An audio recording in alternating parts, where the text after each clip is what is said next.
If our political institutions seem more dysfunctional than ever before, that's probably because they're more polarized than ever before. And we're not just talking about our perpetually deadlocked Congress. Even among voters at large, the broad center seems to be rapidly diminishing. One of the most insidious features of the kind of polarization we're seeing in America now is that it makes it difficult, if not impossible, to relate to people at the other end of the spectrum. They seem irrational, detached from reality, outright crazy. There are two books out now that try to parse this phenomenon. They ask the question, if through evolution we've all inherited the same moral intuitions, then how do we end up so far apart on so many basic political issues? We have the authors of both of those books here with us today.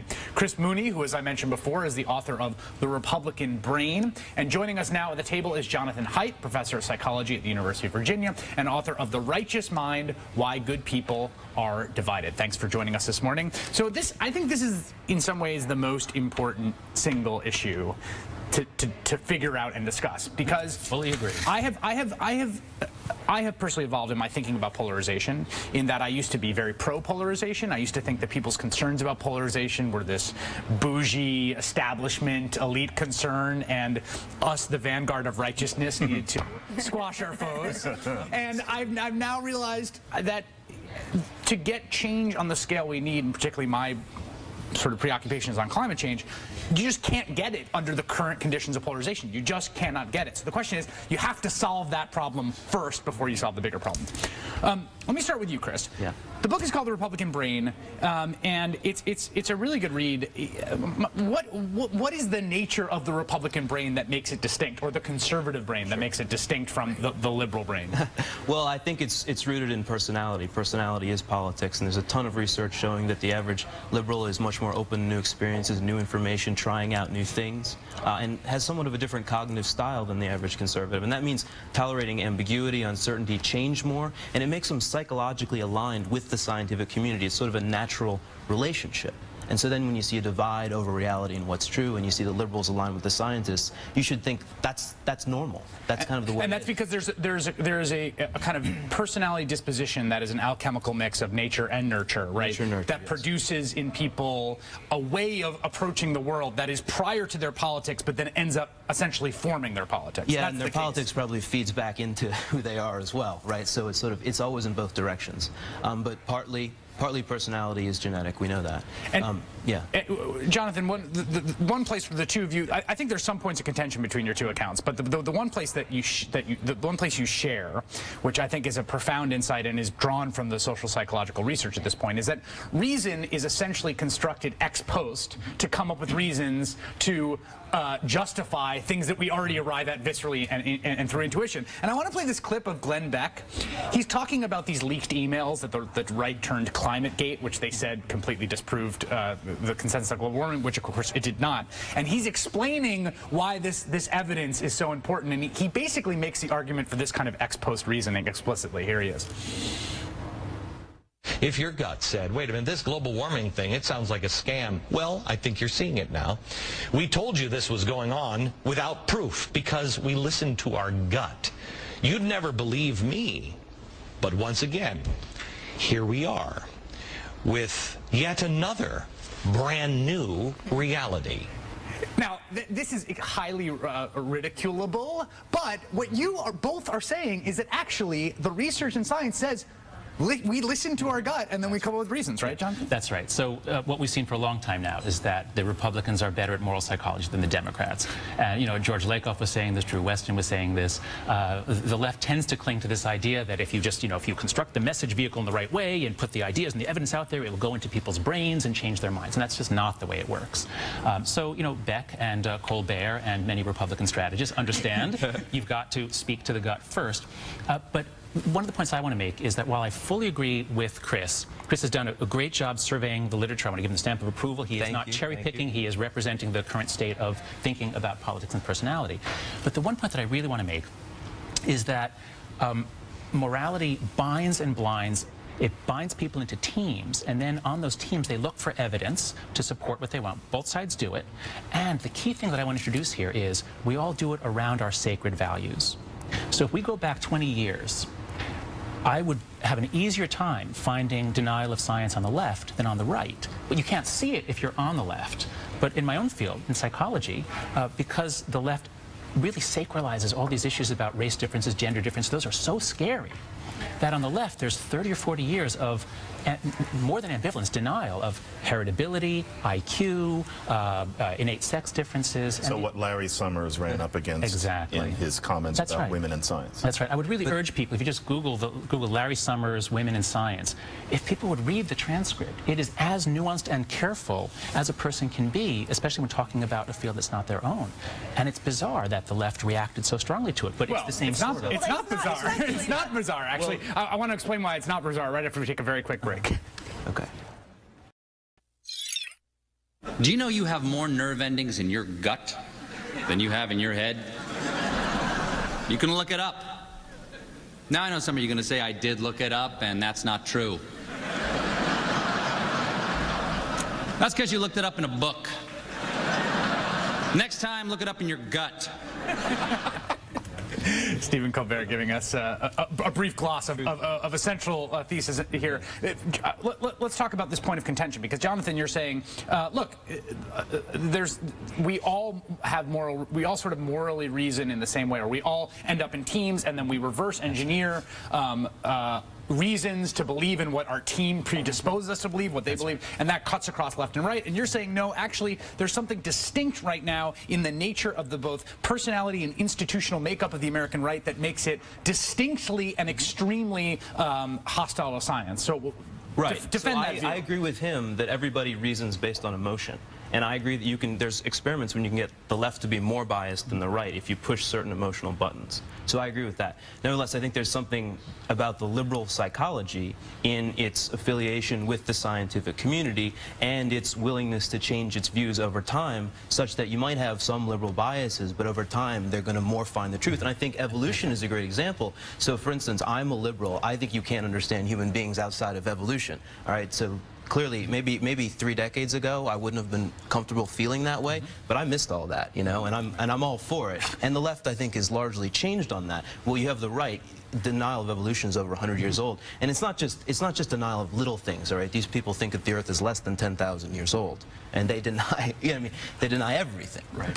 But there's also a change over time, right? So that's the difficult causal story that you have to tell, right? Which is that we see certain beliefs get worse over time, or certain anti-science postures get worse over time. Certain kinds of ideological extremism grow more intense. What is the source of that? Because things don't remain static, right? Right. So I want to fully agree with Chris that the psychology does predispose liberals more to be receptive to science. That my own research has found that conservatives are better at group binding, at loyalty, and so if you put them in a group versus group conflict, yes, the right is more prone psychologically to band around and be, sort of circle the wagons. But I just want to read one quote, because I think both of us are on the same page here, that the psychology doesn't tell you exactly what's going to happen. The psychology is just the starting point, and you need to look at history. So there was recently a study by Gordon Goshaw, a sociologist, finding that, basically testing Chris's claim, and it found that, yes, Chris was right, that the change over the last 40, 50 years is that the right has gone less and less, they've gotten less and less trusting of scientists. So that looks really good for Chris's idea, and that's true. But I just want to, here's one little nuance on that. An interview with Goshaw, he said, public opinion on science in Europe and Japan skews differently than in the United States. There, skepticism about the scientific community usually comes from the left. The reason may be that the issues on the scientific forefront in Europe, such as genetically modified food and nuclear power, tend to push liberals' buttons. That's interesting. But again, I think that you can kind of easily wade into a kind of morass of cultural relativism where everybody's equally irrational. And the fact is, although obviously you're right, and that was true, I think, in the U.S. in the 70s, where you had a big kind of back to nature, anti-empirical strain on the left, and the feminist community, and all kinds of communities. However, I think there's a big difference between being skeptical of nuclear power or skeptical of genetically modified foods, although maybe that is slightly less rational than skepticism about nuclear power. That's really different than denying an empirical fact like evolution, or like the Earth being longer than 10,000. I think that there is, but you don't think that there's a difference between, you don't think that there are rational and kind of empirical reasons to be skeptical or worried about nuclear power. To me, that's just very different than denying a clear reality. The kind of utter safety of nuclear power is not a reality in the way that the age of the Earth is a radiation. You know, it doesn't travel all the way across the Pacific from Fukushima and kill babies on the West Coast. Like, that's really a safe statement. But a lot of people on the left might actually be inclined to believe that. Right, but the danger that nuclear reactors lead to a Fukushima is... Well, that's a different issue. But there's also a huge... let me just say this. There's also a huge institutional component to this, right? Which and that to me is key, right? Yeah. You do not have huge Democratic politicians running around. In fact, they're all pro-nuclear power. You know, all of the above. We just had changes, right? We just had a new permit for the first nuclear power plant to be built, I think, in 15 years, if I'm not mistaken. So there's a kind of malleability there. And I want to talk about how we, if you guys are right, how do we avoid a bleak landscape of will to power nihilism in which no one can persuade anyone of anything, and I come to work every day hoping to, like, you know, bring some information into the public, and I'm completely banging my head against the wall and my life is meaningless. They will rescue me from that right after this break.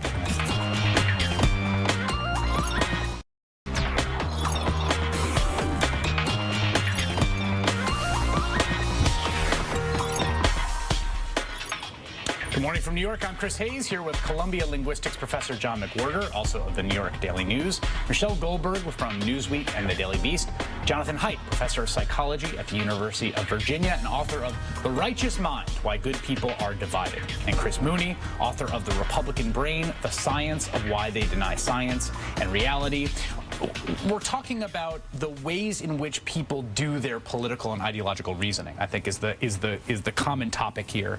The degree to which there are systematic personality, psychological differences between the way liberals and conservatives think about the world, which there, from the research and the literature, appears to be. In certain personality traits are highly correlative with certain ideological, or that's a good point. Yes. Moderately correlated with certain ideological dispositions, and then how those agglomerate into groups and institutions that pursue a political agenda.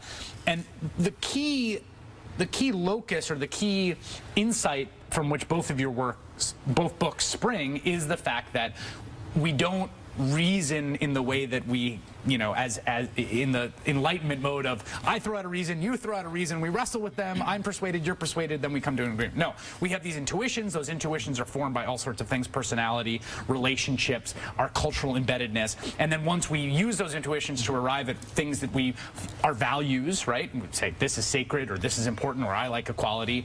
Then we use our reason to come up with reasons to believe the thing that our intuition tells us. If that is the landscape, what does that do? And I'm going to ask a big question that we're probably not going to resolve on cable news. What does that do to the entire Enlightenment project? Because if the fact of the matter is we're all fooling ourselves about this whole thing, or I'm fooling myself when I come on television and try to persuade people about certain things, then what are we doing? I mean, why does it even matter? Why am I ever giving reasons for anything? The Enlightenment project was that we could use our minds, we could use the new institution of science from the 17th century. We could use it to answer these difficult questions and to do social policy better. In that sense, I'm an Enlightenmenter. I'm a big fan of the Enlightenment, and I think this new work is part of the Enlightenment project. What it says, paradoxically, is that if you think that reason, individual reason, is the way forward, well, then you're wrong. And so for 300 years, the project has been barking up the wrong tree. Because we are all so crippled by the confirmation bias, because we all as individuals... Explain what confirmation bias is. Basically, we use our reason just to confirm what we already believe. Right. If that's true about all of us, then I think we all have to get a little more humble as individuals, recognize that as individuals we're not very good at finding the truth, that we only can find the truth when we're put into relationships in which other people can question our confirmation bias, and this is what has changed. Science works because each of us individually flawed scientists challenge each other.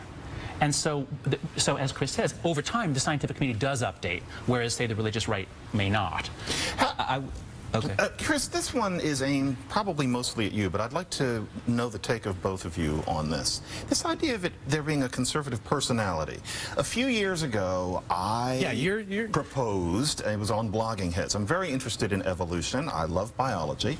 And I've always wondered whether natural selection explained everything. I do not believe in God. I'm not interested in intelligent design. But I read a book by Michael Behe that was saying that when it gets to how evolution creates large large jumps and steps as opposed to small things. It seems like there must be some other mechanism. We don't know what it is. Michael Behe thought that it was about God. I was thinking, I wonder what this other thing might be. I found it fascinating. I contacted him. We did a Blogging Heads debate.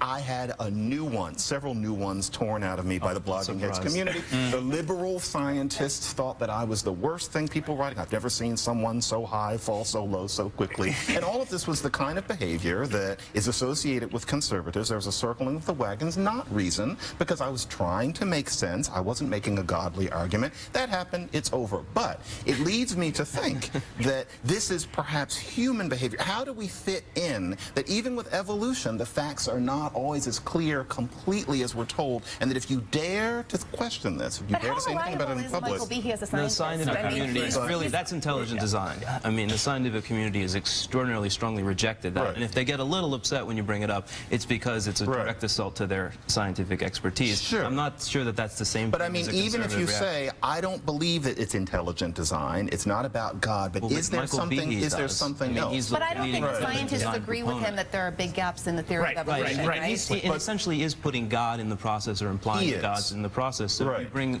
Michael Behe on, and the evolutionary scientists are going to be extremely upset, and that's right. Because the mistake you made was to talk to the devil.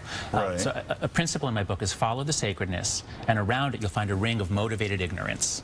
And evolution is a really contested issue. It's plays front and center in Chris's book, and there are some quacks out there who claim to be scientists. And Behe is not a respected scientist. No. So you basically committed treason by even just talking to him. You have to know where the fault lines are, where the third rails are, and you touched one. Wait a second, but I want to ask you a question. No, let's play this out in real time. I have a rule on my show. We don't have climate denialists on my show. We just don't do it. I'm interested in lots of exchange on a lot of issues, as I think the show makes clear. We have people with all sorts of perspectives. We even have Maggie Gallagher on, who is a strong opponent of marriage equality, and there are some people who didn't like that. But I draw the line, for whatever reason, I draw it at climate denialism. And if I was forced to articulate why I draw the line there, I would say because A, it's extremely dangerous, right? Because it's undermining this scientific consensus that I think is absolutely necessary to us avoiding massive, widespread global immiseration. And I don't want to have any role in fomenting that. Now, there's a certain degree to which that is antithetical to the spirit of free inquiry, right? If you caricaturize it as talking to the devil. But the thing I want to ask you, Jonathan, which I asked you during the break, is like, in order for you to have this whole conversation, right, you're putting yourself at this kind of remove, right? You say, well, people, they have their sacredness, but the whole point is that everybody's embedded in that same framework, right? To varying degrees. So my whole life I was a partisan liberal, and I switched over from studying cultural variation and morality to political variation in order to help the Democrats, because they kept screwing up. Gore and Kerry had no idea how to connect. So I switched over. I was still part of the team. And in doing the research for the book, I realized, oh my God, conservatives, I mean, sort of the Burkean conservatives, not the authoritarians, they're right about a lot of things about how to make a good society. So once I stepped out of the team, and I'm no longer a liberal, I'm now a centrist, sure, I'm part of something. Sure, you are. I can think a lot more clearly. No, but see, but this is what drives me crazy. No, this is what drives me crazy. It's the claim to special enlightenment that centrists have that drive me crazy. Because I'm serious. I'm being totally honest with you. Because the point is that we're all embedded. So when you will see the Washington Post editorial page, or Thomas Friedman, or all sorts of bien pensant, thinkers of centrism. The fact of the matter is that is as ideologically binding and as sort of team oriented as. No, it's a matter of degree. You're right that nobody is fully objective, but it's a matter of degree. And if you are on the floor, if you're a congressman, I mean, you're fighting a war every day. You cannot think clearly. Whereas if you're an academic who is less liberal than before, sure, I'm not objective, but I'm more objective than I was 5 years ago. There's an impulse among centrists. A lot of them are psychologically liberal. They want to be different. They want to get noticed. There's, oh, hey, over here. And so then I'll attack my own. And so there's actually a lot of that going on. These people are actually probably the kind of people who would naturally be liberal, but they also want a distinction. I'm not saying that about you, but I'm saying that there's a lot of that going on. But maybe it's true about you. They're the best you can find, because it's very hard to find. Well, gadflies are valuable up to a point, but then at some point it becomes its own. Well, here's my question. Here's my question for you. There's a lot of that out there. For you and for John as people, because then the question is the big question and the huge question that pertains to both the work that we do here and whether we're going to solve global climate change and the possibility of moral transformation and moral revolution, which is something that Kwame Anthony Appiah has written about very well,